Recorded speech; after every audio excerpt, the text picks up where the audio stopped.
Yes, good morning all of you and welcome back to the session on company accounts. In the previous session, previous video में मैंने आपको explain किया था what is share capital of the company, उसके different forms क्या होते हैं और उसको हम कैसे balance sheet के अंदर उसको represent करते हैं. Now we'll take the transactions in the share capital. तो आज का हमारा टॉपिक है the transactions in the share capital. तो जब भी कंपनी शेयर्स इशू करती है पब्लिक को, whenever the shares are issued by the company to the public, पहले हम बात करते हैं the shares issued to the public की, then we'll take the transactions on the shares issued to the vendor. क्योंकि मैंने आपको बताया था लास्ट टाइम भी कि the shares can be issued to the multiple investors. It can be public also, it can be vendor also.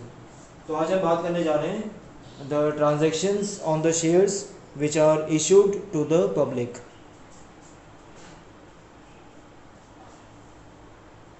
Now before I take the transactions on the share capital, कुछ share से related कुछ basic terms है, पहले उसको एक बार हम समझ लेते हैं.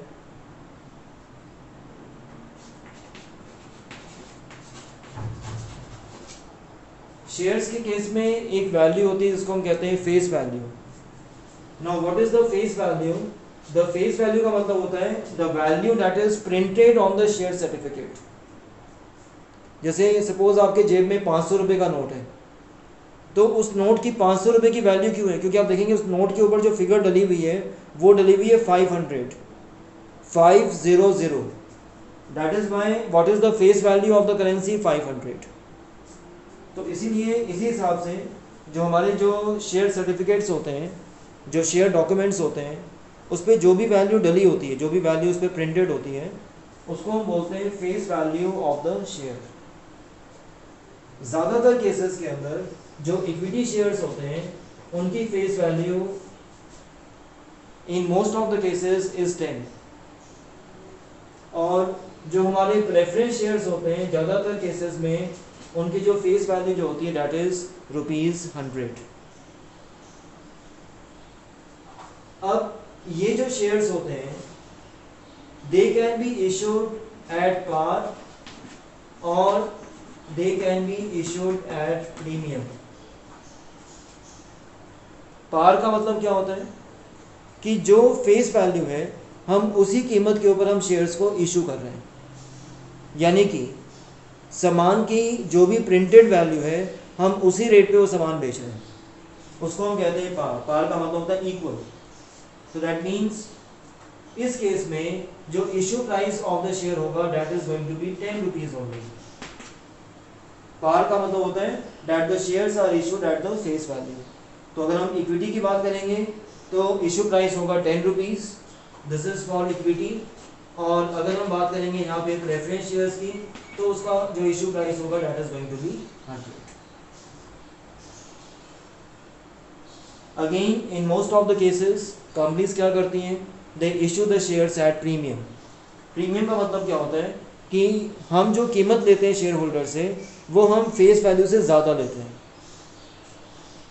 तो लेट अस से सपोज मैं यहाँ पे लिखता हूँ that the company is issuing the shares eight 20% premium. तो 20% प्रीमियम का मतलब क्या होगा कि कंपनी जिस रेट के ऊपर शेयर्स इशू कर रही है it is more than face value by 20%. It is more than face value by 20%. तो पहले हम क्या करेंगे, पहले हम ये प्रीमियम अमाउंट कैलकुलेट करते हैं. ये जो प्रीमियम अमाउंट आप देख रहे हैं इसको हम कैलकुलेट करते हैं फेस वैल्यू पे. So the premium amount is going to be equal to 20/100 multiplied by 10. अगर हम बात करते हैं इक्विटी शेयर्स की तो जब आप इसको सॉल्व करेंगे सो आपका जो प्रीमियम अमाउंट होगा this will be equal to 2 rupees. इसका मतलब ये जो शेयर्स हैं ये आपने इशू किए 10 + 2 विच इज़ इक्वल टू 12, क्योंकि आपने 2 रुपये इसमें प्रीमियम ऐड कर दिया, यानी कि आपने शेयर्स इशू किया at a price more than the face value. तो जिस प्राइस पे हम शेयर्स को इशू करते हैं इसको हम बोलते हैं issue price. This is known as a issue price. तो यानी कि इस केस में the shares are issued at par, और इस केस में shares are issued at premium, shares are issued at premium. Okay,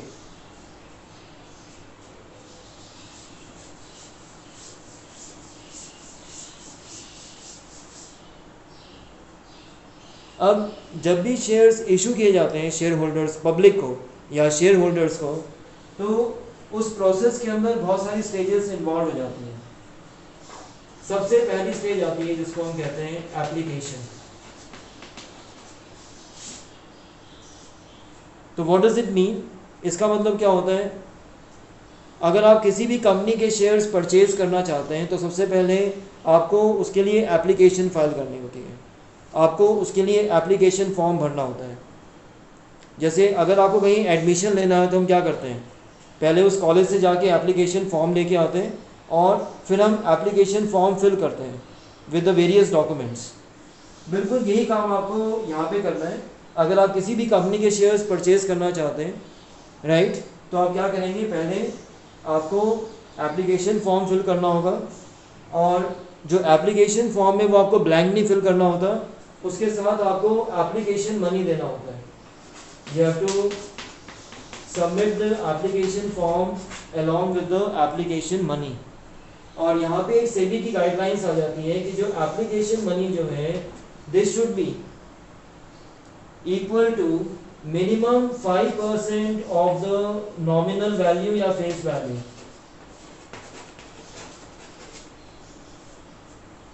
यानी कि जो एप्लीकेशन मनी जो होगा that should be minimum 5% of the face value of the share. तो सबसे पहला केस क्या होता है, सबसे पहला केस होता है कि जब भी आप किसी कंपनी के शेयर्स परचेज करना चाहते हैं, आपको उसके लिए पहले एप्लीकेशन फॉर्म भरना होता है, and with the application form you have to also pay the application money. फिर जब कंपनीज के पास एप्लीकेशंस आ जाती हैं,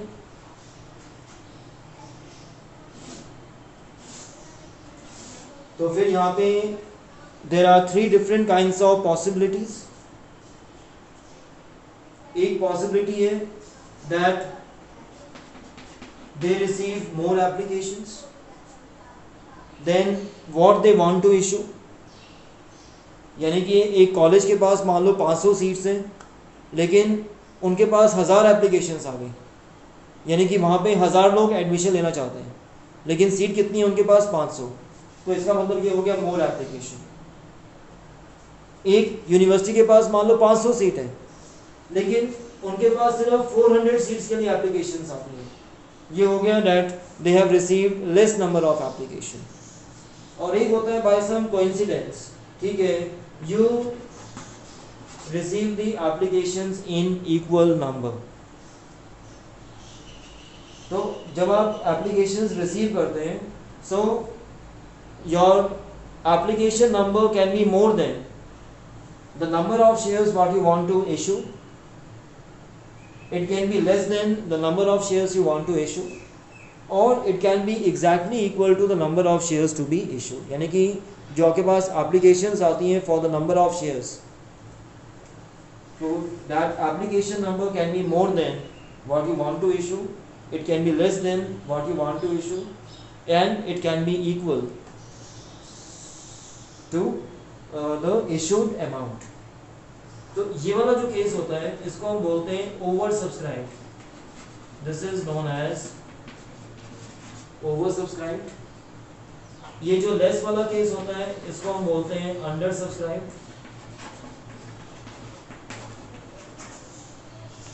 और इसको हम बोलते हैं that we receive the application at par और we receive the subscription at par. अब जब ओवर सब्सक्राइब है, अब समझिए चीज को,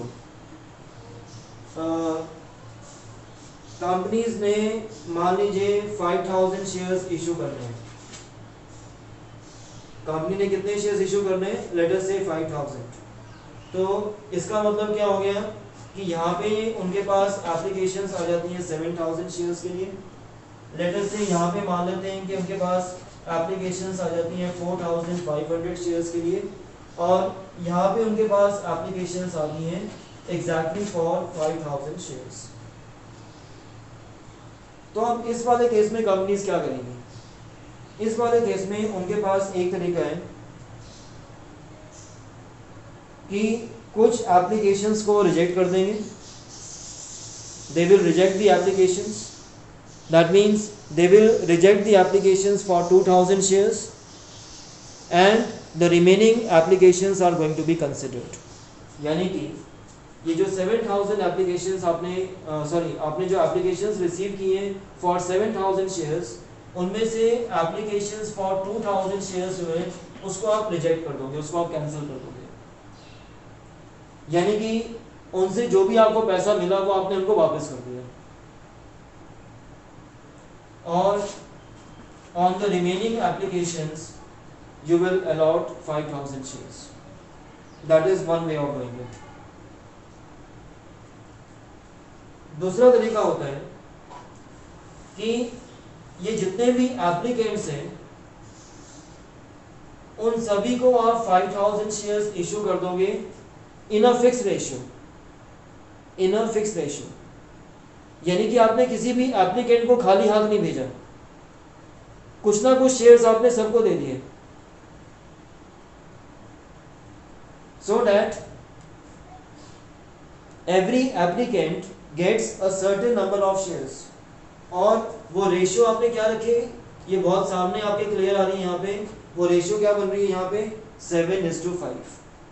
इसका मतलब ये हो गया कि सपोज अगर आपने 70 शेयर्स के लिए अप्लाई किया तो कंपनी ने आपको 50 शेयर्स दे दिए। ऐसी मान लीजिए किसी ने 140 शेयर्स के लिए अप्लाई किया तो कंपनी ने उसको 100 शेयर्स दे दिए। That means the company has allotted the shares in the ratio of 7:5। इसको हम बोलते हैं प्रो राटा अलॉटमेंट। ये जो मैंने आपको केस बताया है इसको हम बोलते हैं प्रो राटा अलॉटमेंट, जहां पे जितने भी एप्लीकेंट्स हैं उन सबको एक फिक्स रेशियो के हिसाब से, without making any discrimination, without making any kind of partiality, हमने उन सबको कुछ ना कुछ हमने शेयर्स उनके हिस्से में डाल दिए। ये होता है आपका केस जिसको हम बोलते हैं ओवर सब्सक्रिप्शन। और उस केस में मैं फिर से रिपीट कर रहा हूँ, आपके पास दो ऑप्शंस हैं। एक ऑप्शन ये है कि आप थोड़ा सा निर्दयी बन जाइए, you become a bit selfish, और इसमें आप क्या करो, जो दो एप्लीकेशंस फॉर 2000 शेयर्स हैं उनको रिजेक्ट कर दो, you put the word cancellation, और बाकी जो एप्लीकेशंस हैं उनको 5000 शेयर्स दे दो। यानी कि इसमें क्या किया आपने, कुछ लोगों को आपने नाराज़ कर दिया और कुछ को आपने जितने शेयर्स मांगे थे सब दे दिए। और सेकेंड ऑप्शन है कि सभी एप्लीकेंट्स को एक स्टैंडर्ड रेशियो के अंदर आप शेयर्स अलॉट करते हैं, उसको हम कहते हैं प्रो राटा अलॉटमेंट। अब आते हैं अंडर सब्सक्राइब। इसमें तो आप करेंगे क्या, आप उनको शेयर्स देना चाहते हैं 5000, आपके पास एप्लीकेशन आई है 4500, अब आप उनको फोर्स तो कर नहीं सकते कि आप 500 शेयर्स और अप्लाई करो।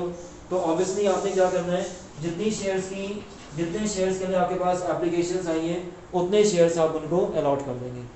दैट मीन्स यहाँ पे the number of allotted shares will be equal to 4500। यहाँ कुछ करने की ज़रूरत ही नहीं है, यहाँ तो अपने आप ही अंडरस्टूड है। यहाँ पे नंबर ऑफ अलॉटेड शेयर्स कितने रहेंगे, दैट विल बी अगेन 5000, क्योंकि आपने 5000 के लिए अप्लाई किया था, उतने ही शेयर्स कंपनी ने आपको देने हैं, तो उन्होंने एग्जैक्टली आपको वही शेयर्स अलॉट कर दिए, the same number of shares they have allotted. तो फर्स्ट स्टेज जो आती है in the issue of share capital, ये होता है फर्स्ट स्टेज होता है एप्लीकेशन। सेकेंड स्टेज जो होता है इसको हम बोलते हैं allotment stage. This is known as क्या नाम है, अलॉटमेंट स्टेज। तो जैसे आप शेयर्स अलॉट कर देते हैं तो कुछ पैसा मंगाते हैं अलॉटमेंट के टाइम पे। ये मैंने आपको बताया था पिछली प्रेजेंटेशन में भी कि हम लोग जो शेयर्स का पैसा है वो मल्टीपल इंस्टॉलमेंट से मंगाते हैं। we don't ask them to pay the entire money at the time of application only. We ask them to pay the money in the installment. जैसे आप कहीं भी एडमिशन लेते हैं तो कुछ अमाउंट आप देते हैं एप्लीकेशन के टाइम पे, कुछ अमाउंट देते हैं जब आपका एडमिशन कंफर्म हो जाता है, आपकी सीट कंफर्म हो जाती है, फिर उसके बाद जब सेमेस्टर एंड होता है कुछ फीस आप उस समय पे करते हो, और इस तरह से आप पूरे साल की फ़ीस जो है वो 3 या 4 इंस्टॉलमेंट्स में पे करते हो। यही रूल यहाँ पे अप्लाई होता है। आपने कुछ अमाउंट दे दिया एप्लीकेशन पे, उसके बाद जैसे आपकी सीट कंफर्म हो गई, जैसे आपके नंबर ऑफ शेयर्स कंफर्म हो गए, अलॉट हो गए, कुछ पैसा आपको उस टाइम में देना होता है, that is known as a allotment. और उसके बाद कुछ पैसा मंगा लेते हैं फर्स्ट कॉल पे जैसे हमारी रिक्वायरमेंट होती है, और ऐसे ही लेट अस से जो बाकी अमाउंट है उसको हमने मंगा लिया सेकेंड कॉल पे, तो इसलिए वहां पे हम वर्ड लिख देंगे second and final call. Final का मतलब क्या होगा कि इसके बाद और कोई कॉल नहीं बची, this is the final amount that we have asked, यानी कि इसके बाद आपको कोई पैसा नहीं देना, इसलिए वहां पे वर्ड ये फाइनल आना बहुत जरूरी होता है। तो सेकेंड एंड फाइनल कॉल। तो इस तरह से we have 4 stages, application, allotment, first call and then we can have second and final call. हम चाहें तो इस कॉल को और भी आगे एक्सटेंड कर सकते हैं, we can have first call, second call, third call also, वो डिपेंड करेगा ऑर्गेनाइजेशन की रिक्वायरमेंट्स पे। तो आज हम लोग ट्रांजैक्शंस लेने जा रहे हैं when the subscription is done at par. जैसे कि एक बार हम लोग बेसिक समझ जाएं of recording the share capital transaction,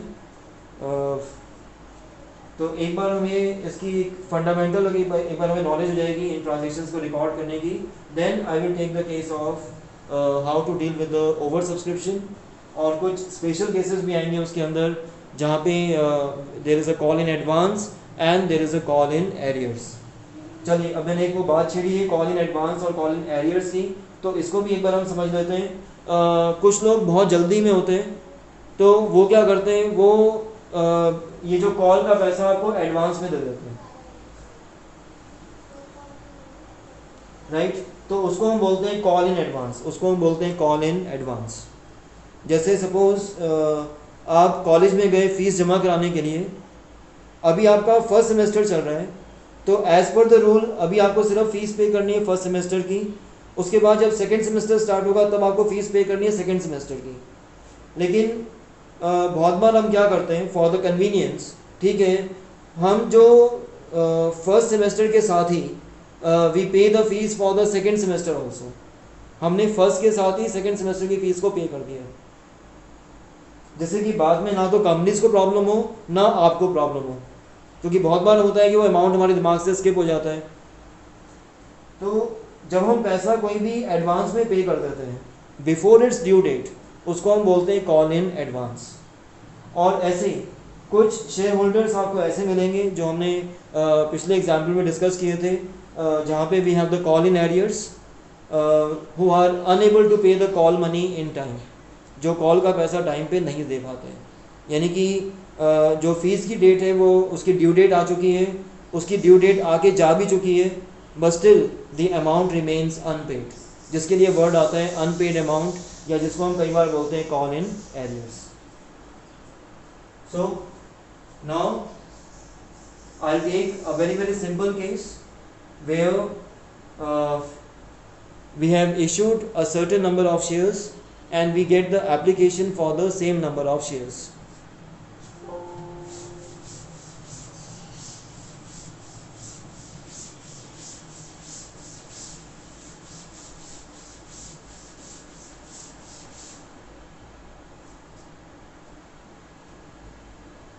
So let's take an example. मैं इस क्वेश्चन को बहुत शॉर्ट में लिख देता हूँ। ABC limited they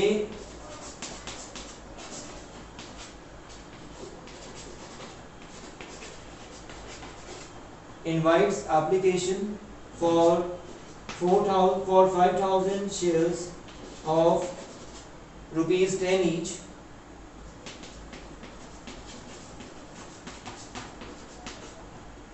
issued at par, और इसका जो पेमेंट मोड है आपको दिया हुआ है 2 रुपीज़ एप्लीकेशन पे देना है, 3 रुपीज़ आपको पे करना है अलॉटमेंट पे,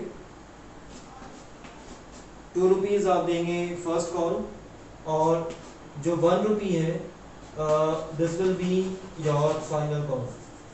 this is the final cost. ये आपको ब्रेकअप दिया हुआ है। हम यहाँ पे एज्यूम कर लेते हैं that we receive application for exactly 5000 shares, क्योंकि एक बार हमें सिर्फ ट्रांजेक्शन का फॉर्मेट समझना है, उसके बाद we'll take the variations also, right? Okay. तो आप एक बार आप स्टेजेस आप दिमाग में रखेंगे तो आपकी जो जर्नल एंट्रीज हैं या रिकॉर्डिंग ऑफ द ट्रांजेक्शन वो आपकी ऑटोमेटिक होनी स्टार्ट हो जाएगी।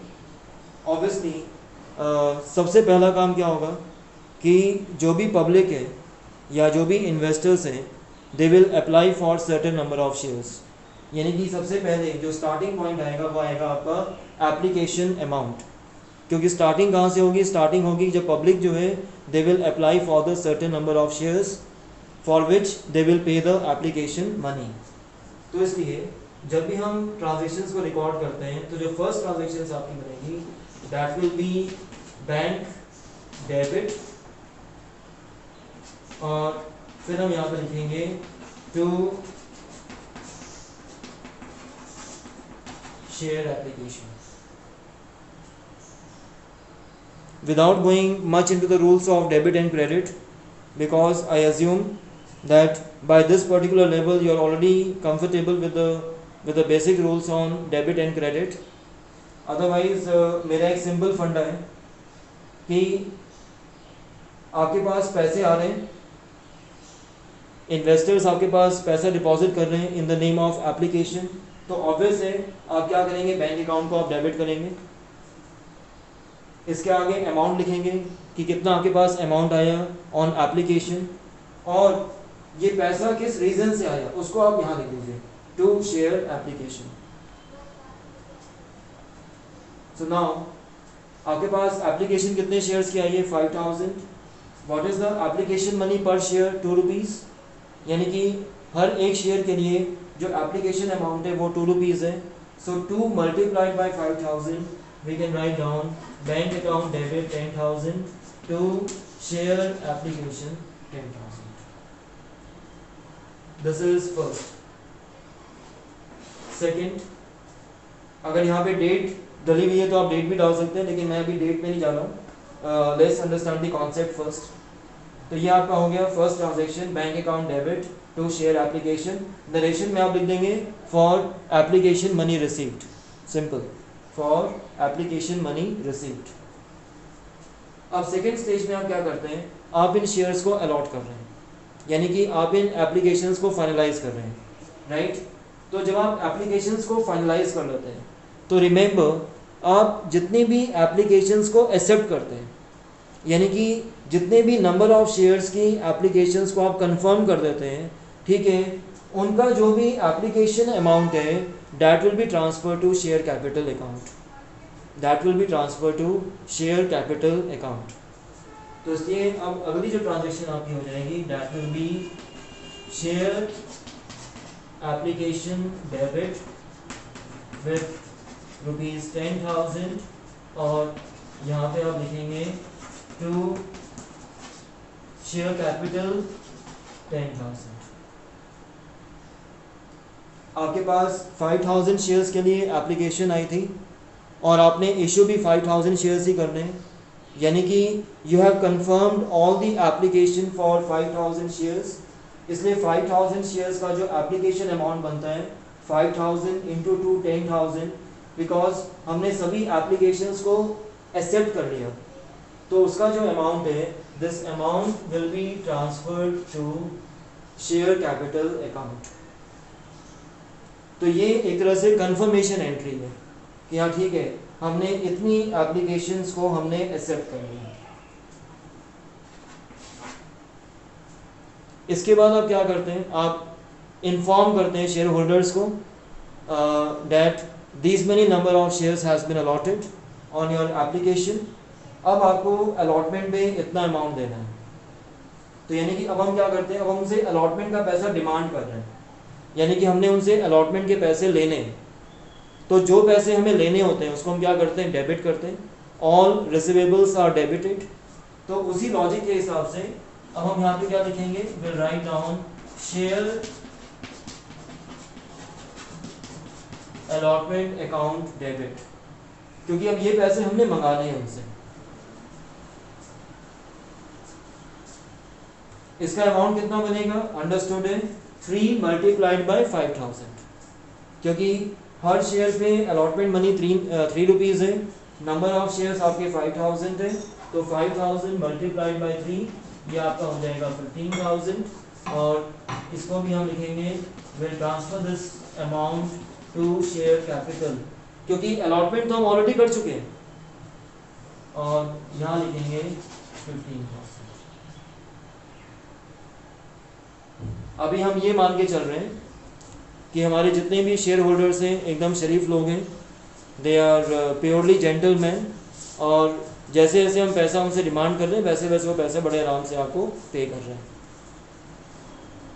तो जैसे आपने 15000 अमाउंट उनसे डिमांड किया अगेंस्ट अलॉटमेंट, तो इमीडिएटली आपके पास 15000 रुपीज़ आपके पास आ जाते हैं। जैसे आपके पास 15000 रुपीज़ आ गए, आप उसके बाद अगली ट्रांजेक्शन लिखेंगे यहाँ पे बैंक अकाउंट डेबिट, यहाँ लिखेंगे 15000, यहाँ लिखेंगे 15000, और यहाँ पे लिखेंगे टू शेयर अलॉटमेंट। रिमेंबर, पैसे आए बैंक डेबिट, किस बात के पैसे आए, अलॉटमेंट के, तो वो यहाँ लिख दो टू शेयर अलॉटमेंट, और यहाँ लिख देंगे 15000, नीचे नरेशन डाल देंगे फॉर अलॉटमेंट मनी रिसीव्ड। ज़्यादा कॉम्प्लिकेट करो मत उसको, जो simply write down for allotment money received. ऐसे जब एप्लीकेशन का पैसा आया तो क्या लिख दो, फॉर एप्लीकेशन मनी रिसीव्ड। अब ये आपकी हो गई कहानी अलॉटमेंट तक की। अब ऐसे आपने क्या करना है, आपने फर्स्ट कॉल मंगानी है उनसे, तो जब फर्स्ट कॉल मंगाएंगे तो हम उनको एक रिमाइंडर लेटर भेजेंगे। जैसे हमारे स्कूल से रिमाइंडर आता है, कॉलेज से रिमाइंडर आता है कि हाँ जी इस डेट को आपकी फ़ीस ड्यू है, आपको इस डेट तक इतनी फ़ीस जमा करानी है। तो जैसे ही आपकी फ़र्स्ट कॉल ड्यू हो जाएगी तो हम यहाँ पे एंट्री लिखेंगे शेयर फर्स्ट कॉल डेबिट, क्योंकि अब ये पैसे आने हैं फर्स्ट कॉल के। जब अलॉटमेंट के पैसे आने थे तो हमने क्या लिखा था, शेयर अलॉटमेंट डेबिट। अब जब फर्स्ट कॉल के पैसे मंगाने हैं तो हम क्या लिखेंगे, share first call account debit. अब फर्स्ट कॉल कितने की है, 2 रुपये की है फॉर एवरी 1 शेयर, तो 5000 के ऊपर अमाउंट आपका हो जाएगा 10000। So will write down share first call account debit 10000, और this amount will be transfer to share capital 10000।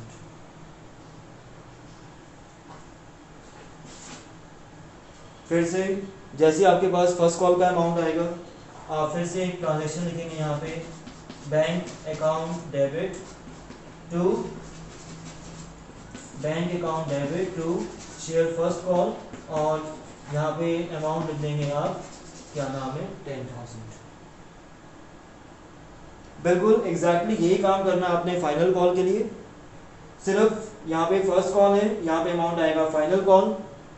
Amount of course change हो जाएगा क्योंकि फाइनल कॉल आपका बनता है 1 रुपये का, सो 1 मल्टीप्लाइड बाय 5000, तो यहाँ पे हम लिखेंगे 5000, और ऐसे जब पैसा आएगा फाइनल कॉल का तो यहाँ लिख देंगे bank account debit 5000 to share final call account.